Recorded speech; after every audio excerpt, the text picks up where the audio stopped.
लक्ष्य अनुवाद AIM 2004 की भारतीय हिंदी भाषा की आने वाली युद्ध नाटक फिल्म है, जो फरहान अख्तर द्वारा निर्देशित और रितेश सिधवानी द्वारा निर्मित है।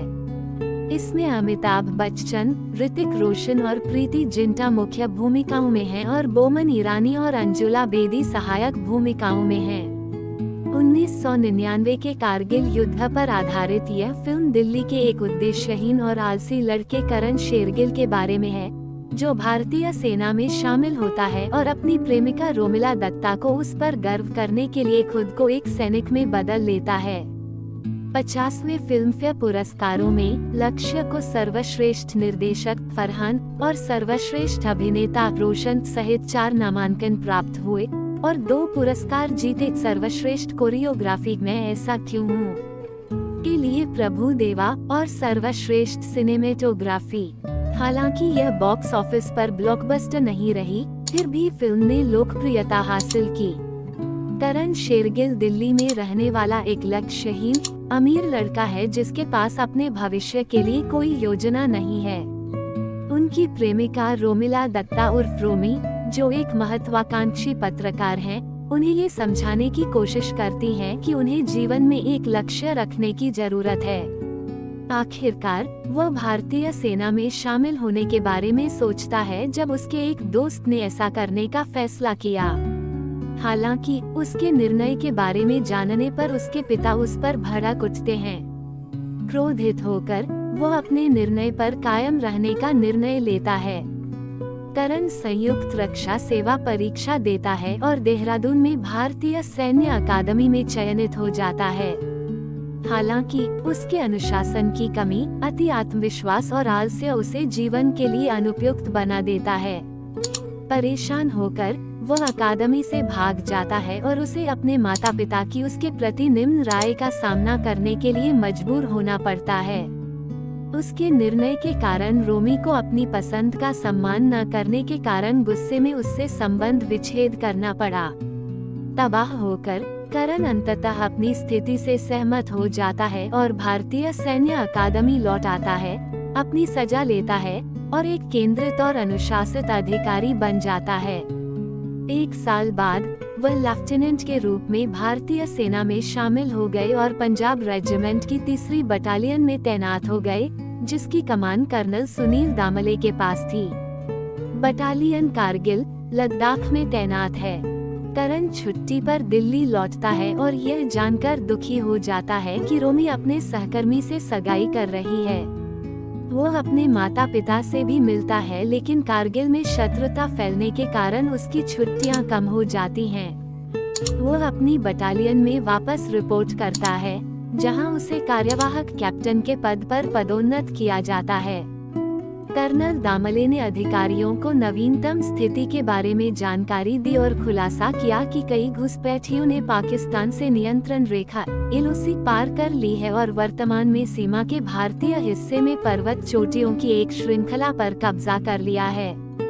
बटालियन को पॉइंट 5179 को सुरक्षित करने का काम सौंपा गया है, जो सेना की मुख्य आपूर्ति लाइन राष्ट्रीय राजमार्ग 1D पर हावी होने वाला एक महत्वपूर्ण सुविधाजनक स्थान है।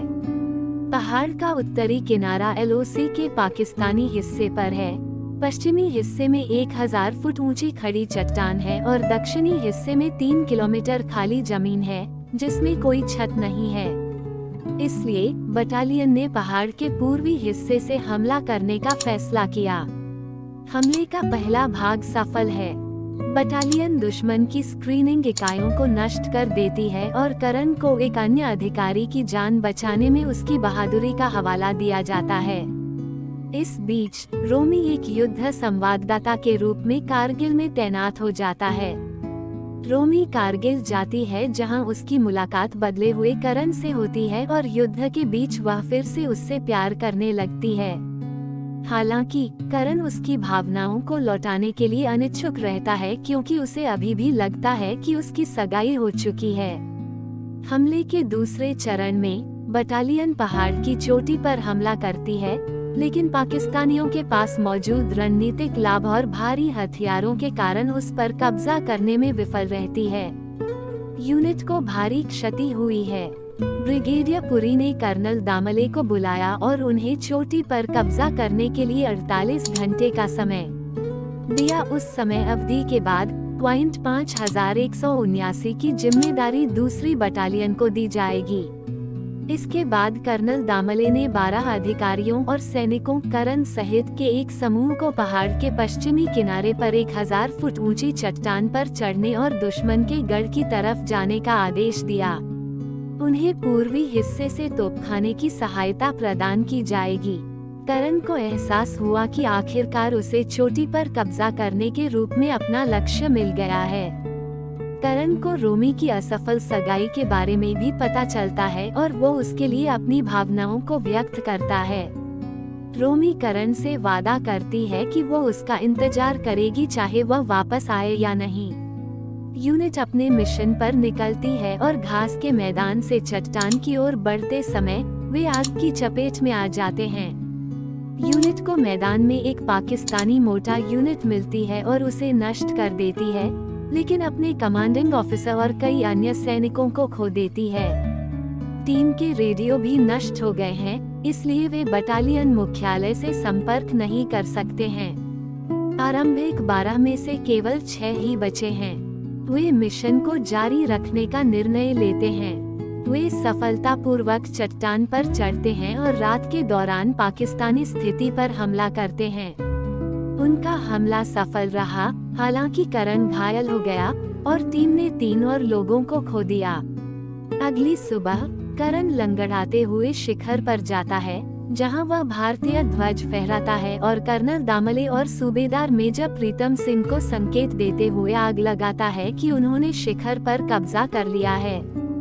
कुछ दिनों बाद करण को एक सैन्य अस्पताल छोड़ते हुए और अपने माता पिता और रोमी के साथ फिर से मिलते हुए दिखाया गया है, जो उससे पूछता है कि अपना पहला लक्ष्य हासिल करने के बाद उसका अगला लक्ष्य क्या है। करण जवाब देता है, आप, और वे दोनों गले लग जाते हैं। फिल्म का अंत कर्नल दामले द्वारा ऑपरेशन विजय के सभी शहीदों को सम्मान देने के साथ होता है।